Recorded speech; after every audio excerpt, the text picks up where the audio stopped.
Prince William, Kate and Harry join Adele at Grenfell Memorial as Tories told to stay away. The royal family was out in force today showing solidarity with families whose relatives died in the Grenfell Tower fire at a national memorial service.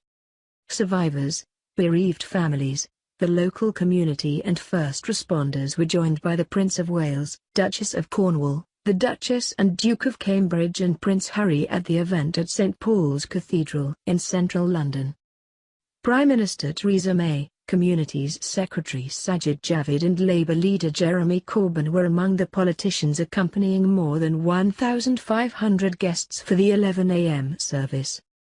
The memorial focused on remembering the 71 victims of the June 14 Tower block blaze, and providing those affected with messages of support, strength and hope for the future.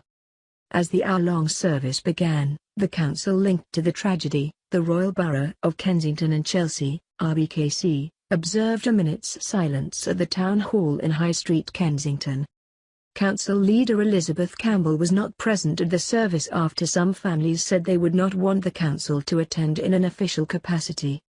She said it was only right to respect the wishes of those involved in the service, adding, "I want them to know that we will be thinking of them." After the service, Mr. Corbyn said that he was here to try to change things as he met an emotional crowd of mourners outside. Many mourners hugged the Labour leader and said they were relying on him to get them justice. Get how it felt to witness the outpouring of passion. Mr. Corbyn, who was joined by Shadow Home Secretary Diane Abbott, said, "Very moving because they're going through hurt. They've gone through a crisis 6 months ago. They haven't had the housing they should have had since then, but they are still reliving the trauma of that night. People are very angry and I understand that.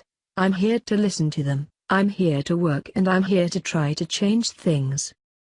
Mr. Corbyn said, "The service was extremely moving and I thought the most moving part was the children laying the green hearts with the Grenfell banner in front and the singing of There's a Place for Us from West Side Story. It's a lovely song. Out here, the questions still have to be answered. Why have so many families not been rehoused? Why are so many still going through such stress of not knowing what the future holds?" That came from all of those that delivered prayers and messages today. We have to ensure they have been rehoused. The inquiry has to come up with some very strong answers to some very tough questions about the building, the cladding and the performance of the Royal Borough of Kensington and Chelsea. The singer Adele, who is supporting a Grenfell Tower inquiry that gives survivors more confidence in the probe, attended the memorial service at St Paul's Cathedral. The award-winning pop star, dressed in black, stopped with actress Carey Mulligan to speak to someone in the congregation before the service started. Earlier this month, the Hello singer backed a petition calling for Theresa May to take urgent action to restore survivors' faith in the public inquiry. Posting a link to the petition, which has more than 16,000 signatures, said to be backed by families of around 50 victims, along with Grenfell United, an association of survivors from Grenfell Tower and nearby Grenfell Walk. Adele wrote, "Please sign this with me. We need your help to sign and spread the petition and encourage others to do the same.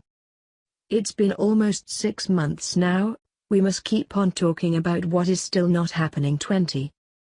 The singer, who sat between Mulligan and her husband Marcus Mumford during the service, took an early interest in the aftermath of the blaze.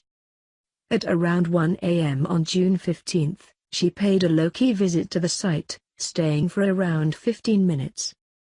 Pictures of the star, who was born in Tottenham, North London, later emerged on Twitter. 6 days after the tragedy, she surprised firefighters when she turned up to thank them for their work, by banging on the window and offering cake. The 29-year-old star visited them for a cup of tea and a cuddle and joined in a minute's silence at a fire station in Chelsea.